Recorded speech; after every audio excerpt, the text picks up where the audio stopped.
Let's get back to that TT120 layout we were building. It's all looking rather flat at the moment, so I think it's time to build some hills.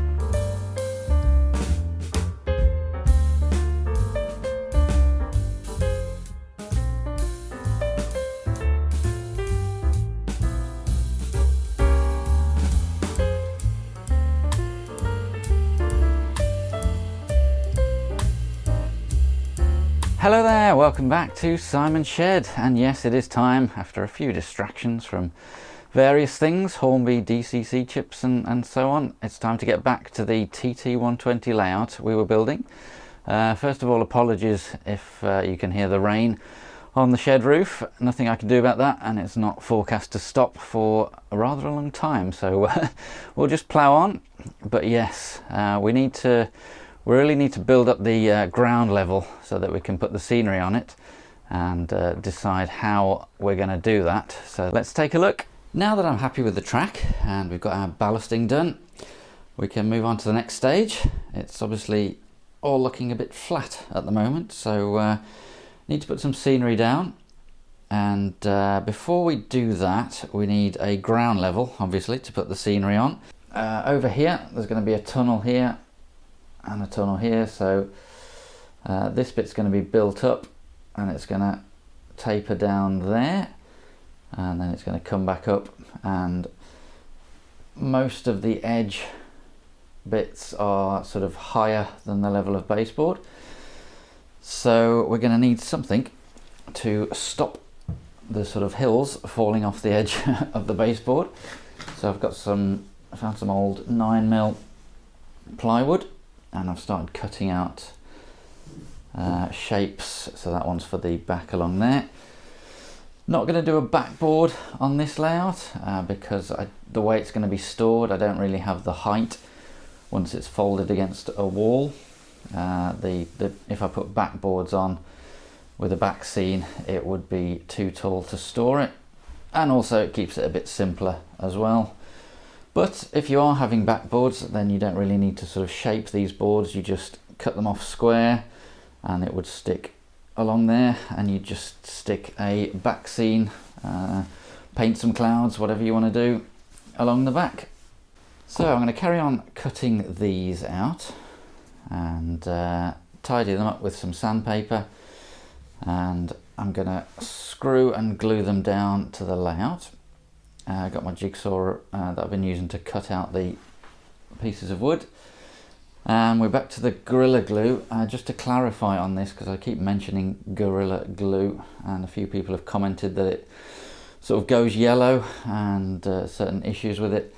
It's wood glue, so it is Gorilla branded, but I'm pretty sure it's just PVA, so just ignore me when I say Gorilla Glue in this series. It's Gorilla Glue, but it is wood glue, and as I say, it's probably just PVA in a fancy bottle. The only reason I bought it was because it was on offer and it was cheaper than the normal PVA. So let's make a bit of progress.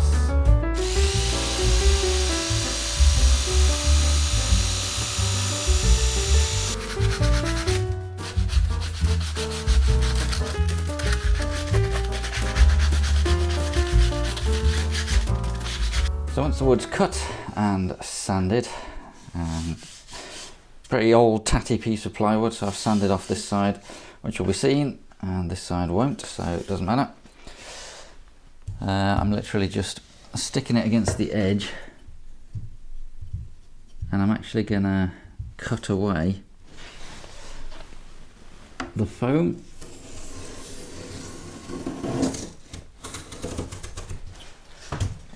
So that I can stick the plywood directly to the other bit of plywood with a bit of PVA, and use some blocks of wood to hold the corners and screw it all in place. Moving around to the other end of the layout gives you a better idea. So you can see we've got some blocks of wood screwed into there to support the corners, and it's all glued and screwed. And at the moment it is just glued down to the base, but it actually feels really solid. I will put a couple of screws from underneath up into these blocks just in case. Yeah, and obviously the idea is then that the the ground level will go right up to here and sort of curve down. So this is a hill building up to give the layout some height. So I'll carry on with that, and we'll decide how we're going to actually build up that ground level.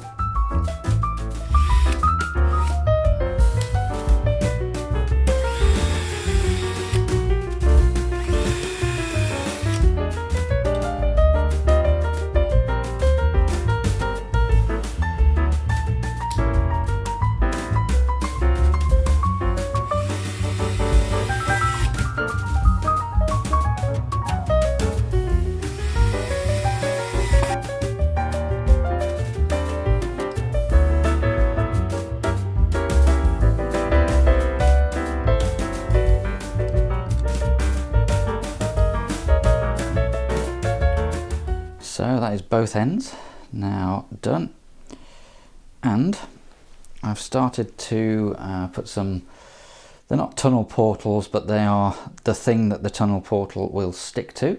So just to get the structure of the tunnel ready and in place. And yes, all the structures there ready for the Woodland Scenics shaper sheet that I've ordered. It should be arriving today. And that is what I'm going to use to cover the wood and make the hills.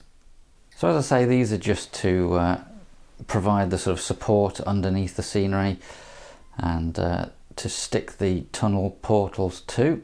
And it's literally just a bit of wood with a curve jigsawed out of it, and then another couple of bits of wood screwed to it, and I've just glued them down to the surface.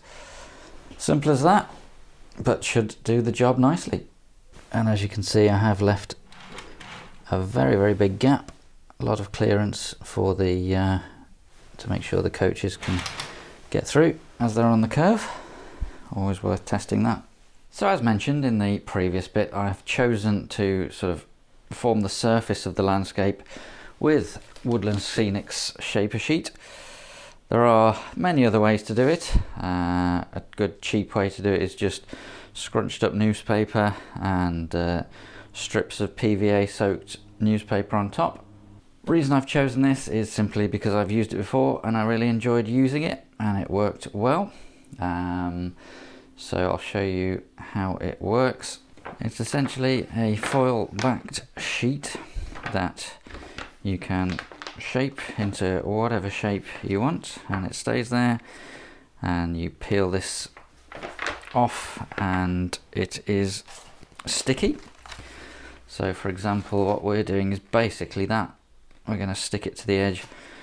Might stick some staples in with a staple gun along that edge just for a bit of added security, but we'll see how it goes. It might be sticky enough, and you can join sheets together. So yeah, used it before. You can make tunnels with it and everything. And once that's down, you can harden it off by mixing this with water and spreading it over the top. Before I do that, I have also bought the Outcroppings rock mould, also from Woodland Scenics. So I assume I can use that plaster just mixed a bit thicker to make some rocks. And we are very much hoping it will look something like that over on that bit of the layout. So I think we need to start chopping up some shaper sheet.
first corner done. Definitely needed the staple gun to hold it in place. The sticky doesn't quite do it. Can't remember how I stuck it down last time, but yeah, the staple gun method works well. So now I can sort of trim these edges and just get them exactly in line with where I want at the edge of the baseboard. So yeah, I will carry on. Well, that is what's left of that roll of shaper sheet, and well, you can see the results up there. Unfortunately we have no hill here. Have to get some more shaper sheet, or perhaps do that a different way and show you a different method. And we now have this done here, and a little bit of plaster down here, which I've tried and has not gone exactly to plan, so I'll explain that. So let's mix up some more plaster now that we've got the vast majority of the shaper sheet in place.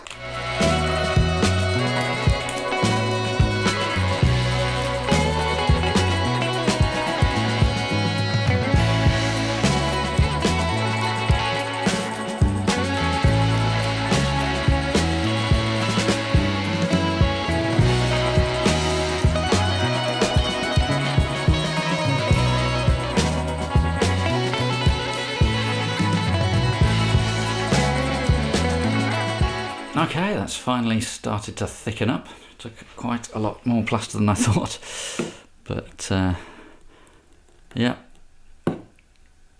that should do it. And I think I'll stick some in this mould to see how it comes out.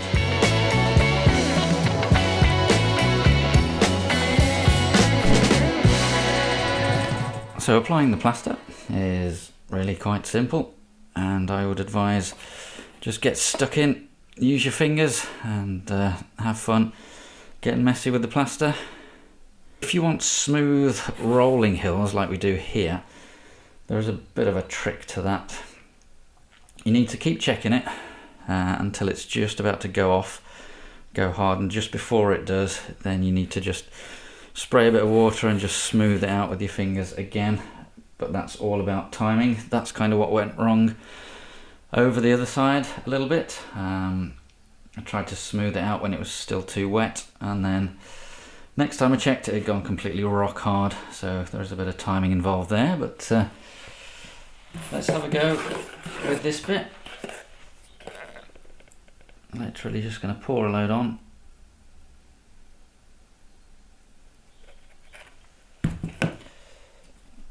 And spread it out.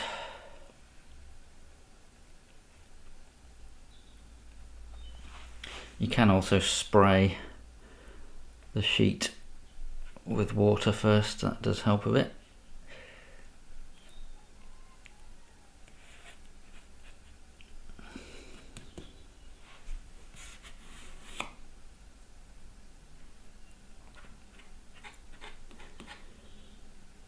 But this plaster is quite wet, so I think we'll get away with it.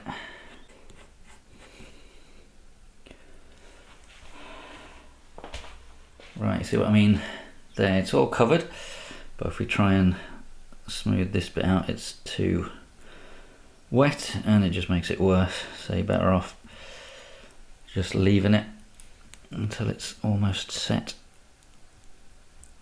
Right, it is starting to go now, and when it does go, it goes quite quickly, so you've got to be ready. So you can now sort of smooth out all of these marks and make it look a bit more like a rolling hill.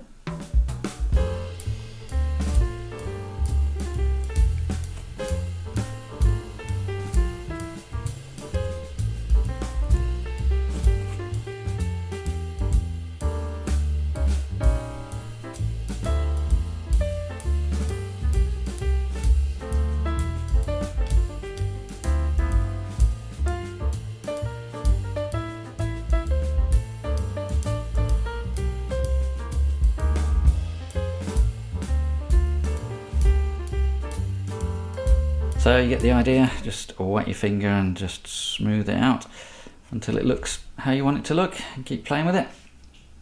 Now I think let's have a look at the progress, where we've got to. Looks a bit different to where we started the video, so yeah, I'm happy with that. I will keep tidying this up, and looks like I might need a bit more plaster too. So I'll carry on with that, and yeah, well, oh, before I go, this is how the rock moulds turned out. So yeah, looking good. Have to figure out how best to paint those and stick them into the scenery. But yes, for now, thanks very much for watching, and I'll see you soon.